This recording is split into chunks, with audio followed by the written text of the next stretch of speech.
For centuries, the idea of progress has functioned as a secular gospel. We were told that with each invention, each economic milestone, each scientific breakthrough, humanity was ascending. The future, always just around the corner, would be brighter, more rational, more humane.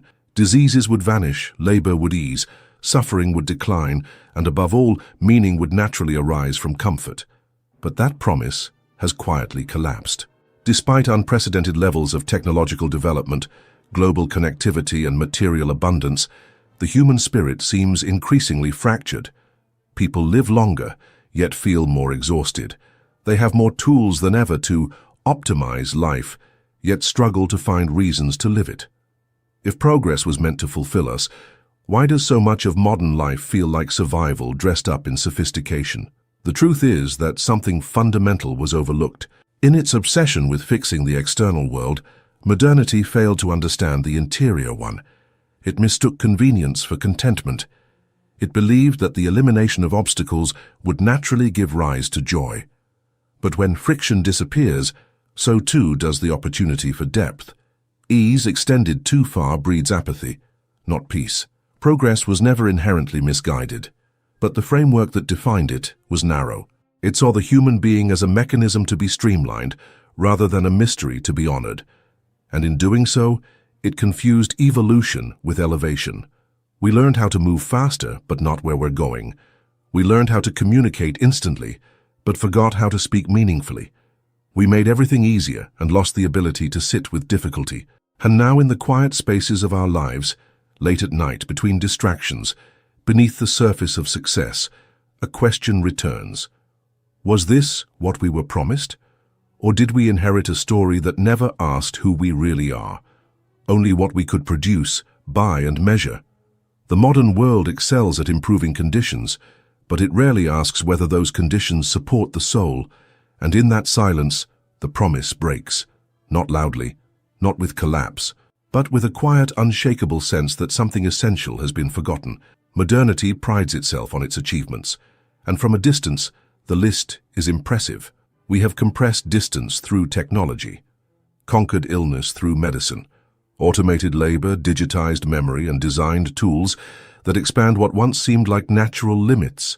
But beneath these surface victories lies a quieter truth, one far less celebrated. The more modern life has expanded outward, the more it has hollowed inward. We are surrounded by connection, yet starving for communion. We are more informed than ever, yet less anchored in wisdom. We live in cities that never sleep and hearts that rarely rest. This is the paradox. The very systems meant to enhance life have come to obscure it. Productivity was meant to free us. Instead, it has chained us to cycles of endless motion. Connectivity was meant to unite us. Instead, it has fragmented our attention, diluted our presence, and reduced intimacy to an algorithm. The modern individual lives in a strange state of contradiction, more powerful than ever in tools, more fragile than ever in spirit. We've gained efficiency and lost essence. We've replaced ritual with routine, reflection with reaction, silence with noise. It is not that progress failed. It succeeded on its own terms. But the terms were never written for the human soul. Because what the modern world optimizes, it also accelerates. And what it accelerates, it rarely questions. The speed of modern life is not neutral. It shapes perception. It reshapes value. It narrows time into urgency. And in that urgency, everything becomes a means, including us. We begin to live transactionally, not because we are shallow, but because the structure encourages it. Every interaction is filtered through utility. Every moment is silently asked, what can be extracted here? In this climate, contemplation feels like waste. Slowness feels like failure. Presence feels irresponsible. And so we drift. Not because we chose to, but because we forgot how not to. There is a quiet tension that settles early in life. Fear doesn't arrive with violence nor with clarity. It seeps in now through expectations, comparisons, timetables. You are taught to move forward, to improve, to keep pace. But the direction is never your own. From the first years, every moment is preparation for the next. School prepares for university. University prepares for the market. The market prepares for what exactly? The rhythm accelerates, but the purpose fades. We live in anticipation, trained to orient ourselves toward what's coming, not because it's meaningful, but because standing still has been framed as failure. Each day becomes a means to another. Each task, a step toward an undefined later that never quite arrives. Even rest is no longer rest. It is recovery for further productivity. In this structure, living becomes a form of deferral, a waiting room for a version of life that always remains slightly out of reach. And so, time fragments, not into presence but into progress, not into depth but into deadlines. No one questions the race. The exhaustion is normalized, the anxiety is medicalized, and the silence within is drowned beneath notifications, targets, and updates. The most dangerous part?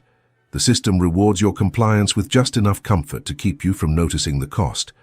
But late at night, or in the brief moments between distractions, something surfaces, a quiet ache, not just of tiredness, but of disorientation, of not knowing where you are anymore or why you're moving at all. The human soul was not made for relentless momentum.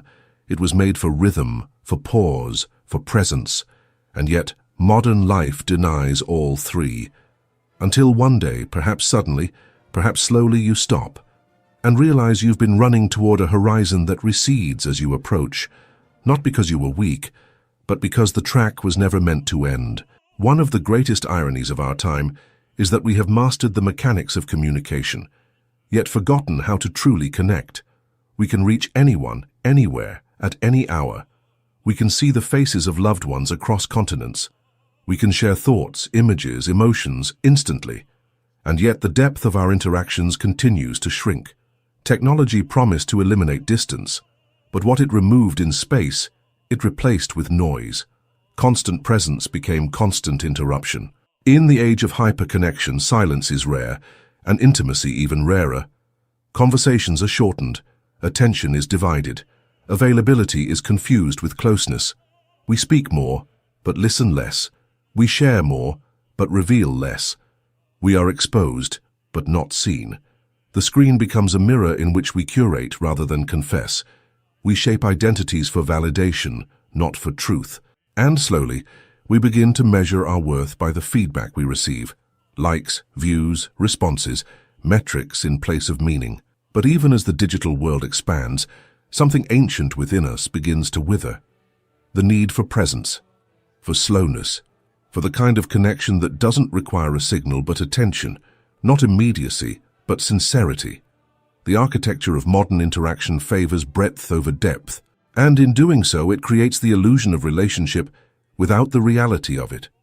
We are never alone, and yet loneliness persists. Not because we lack people, but because we lack presence. Because to be with someone truly demands more than access. It demands vulnerability. It demands time. It demands the willingness to remain, even when there is nothing to say. But the pace of modern life discourages all of this.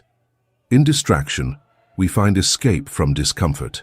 In performance, we find safety from exposure. And in the end, we speak more than ever before, but leave the most important things unsaid. In an age where information is always within reach, thinking has become something we do less and less. We consume endlessly, not because we're curious, pansi, but because we're restless. Modernity has reframed knowledge not as a path toward wisdom, but as a form of stimulation, a way to stay occupied, a socially approved distraction. We move from one article to the next, one video to another, collecting facts, quotes, and insights, but rarely stopping long enough to be changed by any of them. It creates the illusion of understanding. We feel informed but not grounded, connected to everything yet anchored in nothing. Reflection requires time, but time has become scarce, or at least it feels that way. There's always another notification, another opinion to digest, another truth to confront too quickly. Even our moments of contemplation are interrupted by the temptation to know more, as if clarity could be achieved by volume. But knowledge, when consumed this way, loses its weight. It becomes superficial, something to display, to echo, to signal. And in that process, something deeper is lost, the space to let ideas transform us slowly, in silence. You might recall a moment, a line in a book you couldn't stop thinking about, a concept that stayed with you for days, not because it entertained you, but because it unsettled you. If something like that comes to mind, feel free to share it. A passage, a question, an idea that interrupted the rhythm of your day. Sometimes writing it down is enough to remember that it mattered, because not all learning happens when we absorb more. Sometimes it begins when we finally pause. There was a time when success was inseparable from virtue. To be wise, to be just, to live in alignment with one's values, these were once seen as signs of a life well lived. But modernity rewrote the terms. In its language, success became visible, quantifiable, external. Today it is measured in numbers, income, reach, recognition, in titles, in status, in things that can be counted, but not necessarily felt. And so, quietly, a shift occurred. We stopped asking who someone is. We started asking what they do, and beneath that, how much they're worth. Human value became entangled with productivity. Your usefulness, your output, your ability to contribute to the machine, these became the metrics of worth. It's subtle, but ever-present. You feel it in conversations that begin with, "So what do you do?"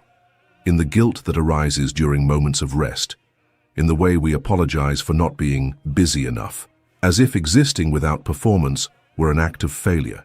This logic penetrates deeply. Even in private, we judge ourselves by these standards. We internalize the script. If I am not producing, I am falling behind. If I am not visible, I am irrelevant. If I am not improving, I am failing. But beneath all this noise, a question stirs. What if we've been measuring the wrong things all along? What if your value has nothing to do with your output? What if the most meaningful aspects of your life, your kindness, your presence, your ability to listen or love, can never be monetized and never should be? It may sound simple, obvious even, but living as if it were true is quietly radical. Because in a world that celebrates constant striving, choosing to live from a different center, a quieter, more human one, requires a kind of courage that doesn't get applause. It requires a return, not to the past, but to something timeless, to a way of being that refuses to confuse price with value or achievement with meaning. Modern life depends on one thing more than we often realize, that we keep wanting more, wanting faster, wanting newer. Consumption is no longer just an activity. It has become an identity, a rhythm, a logic through which the self is expressed. We are not only encouraged to buy, but to see in what we buy a reflection of who we are or who we ought to be. A product is rarely just a product. It is a signal of taste, of belonging, of success. But this logic is insatiable by design.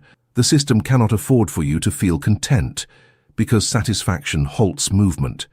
And without movement, the structure stalls. So a mechanism was perfected. Desire is manufactured not from lack, but from comparison, not from need, but from suggestion. And once implanted, it rarely rests. There is always a new version, a limited edition, an upgrade. The pleasure of acquisition fades quickly, but that fading is not a flaw. It is the feature that sustains the cycle. We are taught to soothe discomfort with consumption, to reward effort with consumption, to express love, identity, rebellion, all through the act of buying. But in the background, something quieter is lost, the ability to be with ourselves without reaching outward. And slowly, this shapes more than our habits. It shapes our perception of fulfillment. We begin to ask, what do I need next, instead of why do I feel empty in the first place? You may have experienced this, buying something that felt essential in the moment, only to forget why it mattered a day later. If that's ever happened to you, you're not alone.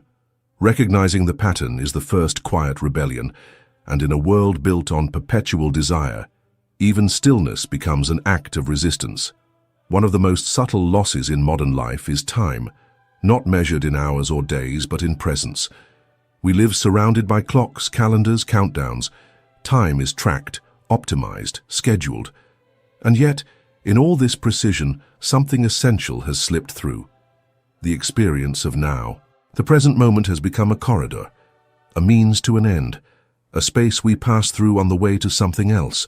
We work for the weekend. We plan for vacations. We delay joy until conditions feel just right, and then move the goalposts again.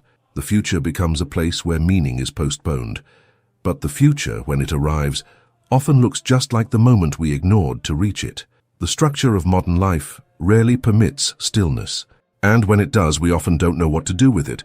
Silence can feel unfamiliar, boredom unbearable. So we fill the space, we check a device, we open a tab, we keep moving, not always because we need to, but because we've forgotten how not to. The result is a quiet disorientation, a sense that life is passing even as we stay busy living it. But the truth is simple. Life does not happen in retrospect or in anticipation. It happens here, in this breath, this step, this glance. And while the world urges us to accelerate, the soul only speaks in the language of presence. Modernity elevated the individual, not as a being in relationship, but as a self-contained unit. Independence became virtue, self-sufficiency, a moral imperative. Needing others began to feel like a flaw, something to outgrow, to conceal, to overcome. And so we adapted.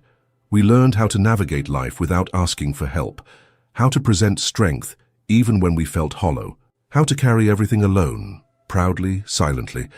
But beneath this performance of autonomy, something human has withered, because connection is not optional. It is not a luxury for the emotionally weak. It is a basic condition of being alive.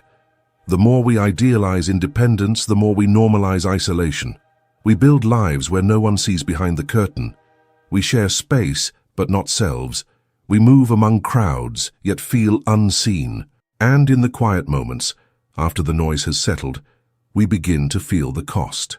Loneliness today is not always loud. It does not always look like solitude. It often hides in schedules, in success, in busy lives that leave no room for being truly known. What we call freedom sometimes masks a deeper fracture, a world where bonds have been reduced to transactions and intimacy has been replaced by image. We were not made for this kind of distance. Even the strongest among us need presence, not just company but communion. A place where masks fall, where silence is shared, where being is enough. But the culture rarely teaches us how to create these spaces, and so we carry the weight alone until it begins to change us. Not all loneliness comes from being alone. Some of it comes from becoming a version of yourself that no one really knows. Amid all the noise, perhaps the most devastating silence is the one within. Modern life is full of invitations to look outward, to be informed, to be productive, to be visible. We are told who to be, what to pursue, what to fix, and slowly, almost imperceptibly, we stop asking who we are beneath all that.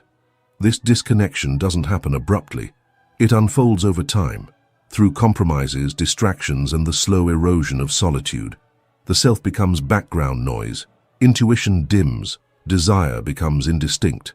We continue forward, driven by momentum more than intention, and yet there are moments when the absence becomes noticeable, not in crisis, but in quiet.